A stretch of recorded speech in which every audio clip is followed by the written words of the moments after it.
everybody. This is Mrs. Kumudha Mayur from Engineering Mathematics Tutorials.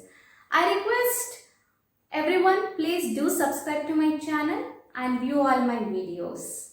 Without wasting much time, let me start my session today. In this session, we are going to discuss about properties of analytic function of harmonic property under polar form. Dear all, we have learned the properties of analytic function harmonic property under Cartesian form in the previous video. Now we are going to study in polar form. What are the steps you are supposed to follow? I will just finish within 2 minutes. Please follow these steps. Step 1. I am going to consider what exactly Laplace equation holds true for polar form. What it says. Second, I am going to consider two CR equation in the form of polar. Further, I am just differentiating with respect to R and theta, with respect to theta and R respectively. Then, if we know how to transform one side to another side with a negative side, and if we know the what it is computations, we are done with the harmonic property under polar form. Let us start now. When we say harmonic function, ensure that if it is a harmonic function, it must satisfy Laplace equation. When it comes to Laplace equation in polar form, it says del square phi divided by del r square plus 1 by r del phi by del r plus 1 by r square del square phi by del theta square equals to 0. So for this, I am going to consider two CR equations of polar form. It says you already learnt this polar form in my previous video. I have done the derivations as well. So r into del u by del r is equal to del v by del theta. Let me keep this as equation number 1. And also r into del v by del r is equal to minus del u by del theta. Let me keep this as equation number 2. Now, let us differentiate equation 1 with respect to r partially. Let us see what is going to happen now. When I differentiate equation number 1 with respect to r, I am going to get r into del square u divided by del r square. Am I right? I am differentiating partially plus del u by del r. Since del r by del r that gives you 1, it is in the form of u into v. Then I am differentiating with respect to r partially. So here I am going to get del square v divided by del r into del theta. Got it? Let me keep this as equation number 3. Let me come to this part now. So let me differentiate equation number 2 with respect to theta partially. What I am going to get? This WRT stands for with respect to. So now we are differentiating with respect to theta. What happens? You observe here. R I will keep as it is. A del square v divided by del r into del theta. Fine. So is equal to, further I am writing. So I am differentiating with respect to theta. It will become del square u divided by del theta square. Fine. This I am just going to write this as del square v divided by del r into del theta is equal to 1 by r with negative sign del square u divided by del theta square. This, let me keep this as equation number 4. You can observe here I have taken this r from LHS to RHS. It has become 1 by r. Now you observe equation 3 and 4. See, del square v divided by del r del theta. Here also in equation 3, del square v divided by del r del theta. So both the sides equating, so that we can write this as r into del square u divided by del r square plus del u by del r is equal to minus 1 by r del square u divided by del theta square. Observe the last step and observe the polar form in Laplace equation. I have del square phi divided by r square, whereas r is not there. Here I want 1 by r, here I want 1 by r square. So you should use, it's just a concept, it's a common sense to manipulate with. So let me divide the whole thing. Let me keep this equation number as 5. Divide equation number 5, divide equation number 5 by r. I am dividing it by r. Let us see what it is going to happen. So I am just erasing this. I have equation number 5 now. You can observe the equation number 5. What it says? It says r into del square u by del r square. When I divide by r, that r goes away. So I can write del square u divided by del r square plus, I am dividing by r, so 1 by r del u by del r. Now I am just shifting this negative part from RHS to LHS. It becomes plus. Now if I divide by r, 1 by r into 1 by r, that will become 1 by r square into del square u divided by del theta square. From this line I can say u is harmonic.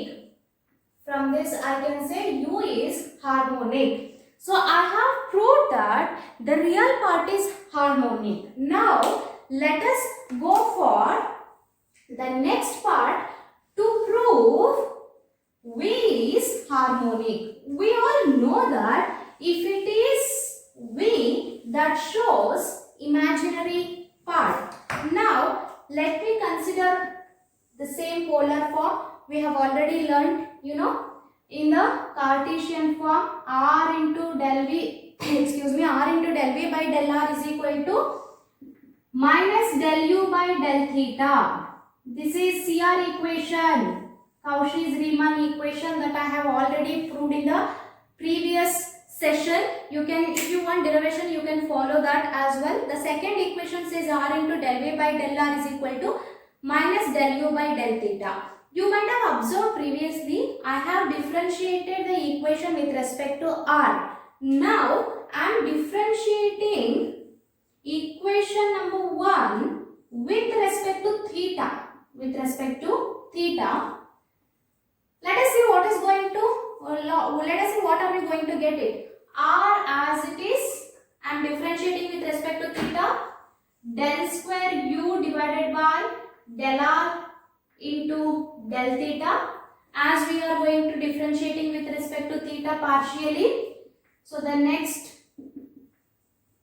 del u by del r into dr by del r by del theta, that gives 0, that I need not to write it, is equal to del square v by del theta square. Let me keep this equation as number 3. Now when we forward further, we are going to differentiating the equation. We are going to differentiating the equation number 2 with respect to r. Earlier I have differentiated with respect to theta. Now I am differentiating with respect to r partially. We'll see what I am going to get it. So now with respect to r, I'll keep r as it is. Del square v divided by del r square plus del v by del r is equal to minus del square u divided by del theta into del r. Let me keep this equation as number 4. You can observe over here. See, del square u divided by del theta into del r is equal to del square u into del r by del theta. Isn't it? So let me take this negative part this side. Now equate 3 and 4, or I can write from 3 4. Observe very carefully. I am just going to write it here. I have taken this r from LHS to RHS. It will become 1 by r. I will replace del square v divided by del theta square as it is. And when it comes to this side, I will write the whole thing as it is, but I will put that negative symbol out of the bracket.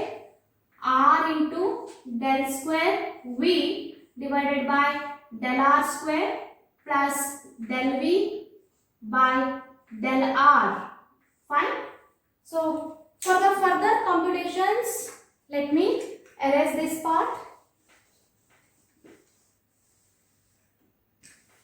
Now, if you observe the final line, I mean to say that the last line, compare with the Laplace equation del square v by del r square I have, but whereas r is extra.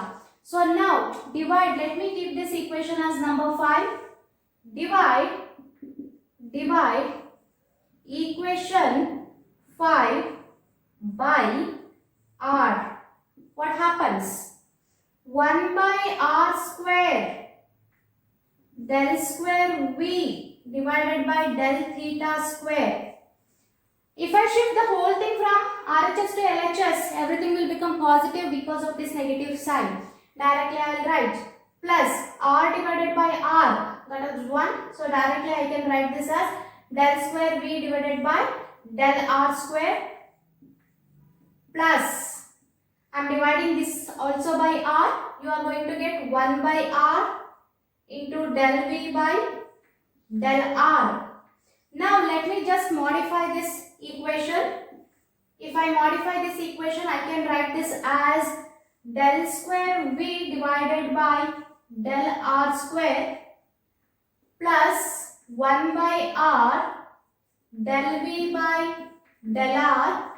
I am done with this, plus 1 by r square del square v by del theta square equals 0. Now if you could observe this, even here I can say V is harmonic. Yes or no? So now we have proved U is also harmonic and V also harmonic. So thus we proved that the real and imaginary parts of analytic function when expressed in the polar form satisfies the Laplace equation called del square phi by del r square plus 1 by r into del phi by del r plus 1 by r square del square phi by del theta square is equal to 0. Dear, I just would like to give you a note based on this. Usually when it comes to derivations, sometimes corners will not hold true for that. For example, just I would like to give a small example. If you say 5 plus 3, you know it is 8. 3 plus 5, yes, of course it is also 8. 3 minus 5, it is minus 2. 5 minus 3, it is plus 2. So I can easily say that whereas 3 minus 5 is not equal to 5 minus 3. So I will always say that it is a converse, isn't it? So when it comes to this theorem as well, the converse of this theorem is not true. For example, let me consider u as x square minus y square. I am just giving you an example. Similarly, we are considering as x cube minus 3xy square. Now let us just find out del u by del x, del square u by del x square. See, del u by del x, what are you going to get it? It is only 2x. Similarly, del u by del y, I am going to get it minus 2y. In such a way, let us find out del square u by del x square, you are going to get it 2. Similarly, del square u by del y square, you are going to get it as minus 2. Whereas when you say del square u by del x square plus del square u by del y square is equal to 2 minus 2 is equal to 0. Similarly, if you follow the same thing for the next wave function, we can say that this shows that u and v are harmonic but not CR equations. Such as del u by del x is not at all equal to minus del v by del y, and del v by del x is not at all equal to minus del u by del y are not satisfied. Hence we can say u plus I v is not analytic. I request everyone, please do this part, you will really understand that. Dear students, if you have any doubts, please leave me a mail into my email. My email ID is mentioned in the description box. Hope you understood this concept. Stay home, stay safe. Thank you everyone.